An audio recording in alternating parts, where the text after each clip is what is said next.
آپ اپنی نماز میں اپیرنس کو امپروو کر لیں.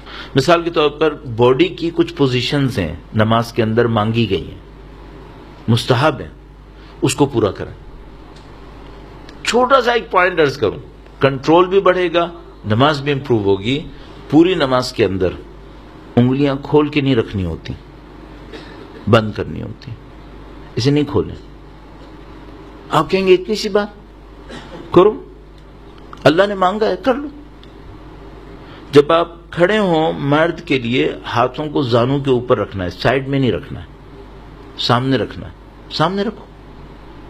سب کی لاجک ہے اور معصوم کی بیان کی بھی لاجکس ہیں، ہماری سوچی بھی نہیں ہے، بیان کی بھی لاجکس ہیں. ہاتھ سامنے ہونے چاہیے، سائڈ میں نہیں ہونے چاہیے. مثال کے طور پر جب رکوع کریں تو انہوں نے کہا ہے کہ ہاتھوں کو صرف رکوع میں ایک جگہ ہے جہاں پہ انگلیاں کھلتی ہیں، باقی سب جگہ پہ انگلیاں بند رہتی ہیں. رکوع میں صرف ایک جگہ پہ انگلی کھلتی ہے. انگلیاں کھولیں، تھوڑا سا جو اپنے نیز ہیں اس کو پش کریں پیچھے کی طرف.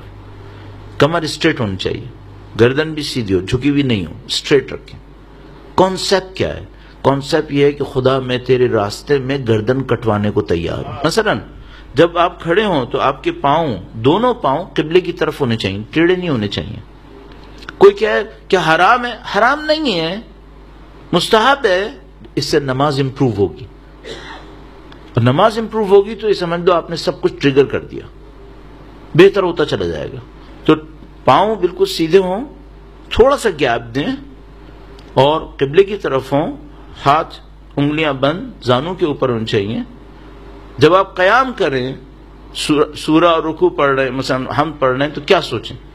آپ یہ سوچیں میں ایسے کھڑا ہوں جیسے قیامت کے دن خدا کے سامنے کھڑا ہونا ہے. قیام کا مطلب یہی ہے، قیام کھڑا ہونا. قیامہ بھی اسی سے ہی ہے. سجدہ کریں، سجدہ کرنے جائیں، ہاتھوں کو یوں سیدھا رکھیں قبلے کی طرف، انگلیاں بند، ہاتھ قبلے کی طرف. اور کانسیپٹ کیا ہے؟ کانسیپٹ یہ ہے کہ خدا میں تیرے سامنے ذلیل اور حقیر ہوں، میں ایکسیپٹ کر رہا ہوں، میں تیرے سامنے سرنڈر ہوں، ایکسیپٹ کر رہا ہوں. اس فزیکل سرنڈر کے بدلے میں خدا سے مانگے خدا مجھے اسپریچولی بھی سرنڈر کروا دے، میں تیرے لیے سوچنا شروع کروں. یہ سب آگے تک جائے گا. اور مثال کے طور پر بہت خوبصورت ایک جملہ روایت کے اندر آیا، فرمایا یہ جو پہلا سجدہ ہے یہ کریشن ہے، یہ جو دوسرا سجدہ ہے یہ ڈیتھ ہے، یہ جو ان بٹوین دو سجدہ آپ بیٹھے یہ کیا ہے؟ کہا یہ دنیا کی زندگی ہے. اس کے لیے کہتے ہیں استغفر اللہ ربی واتوب الیہ بحول اللہ وقوتہ اقوم واقعد. اس کو سوچ سمجھ کے پڑھیں، توحید پہ آپ کا یقین بڑھتا چلا جائے گا.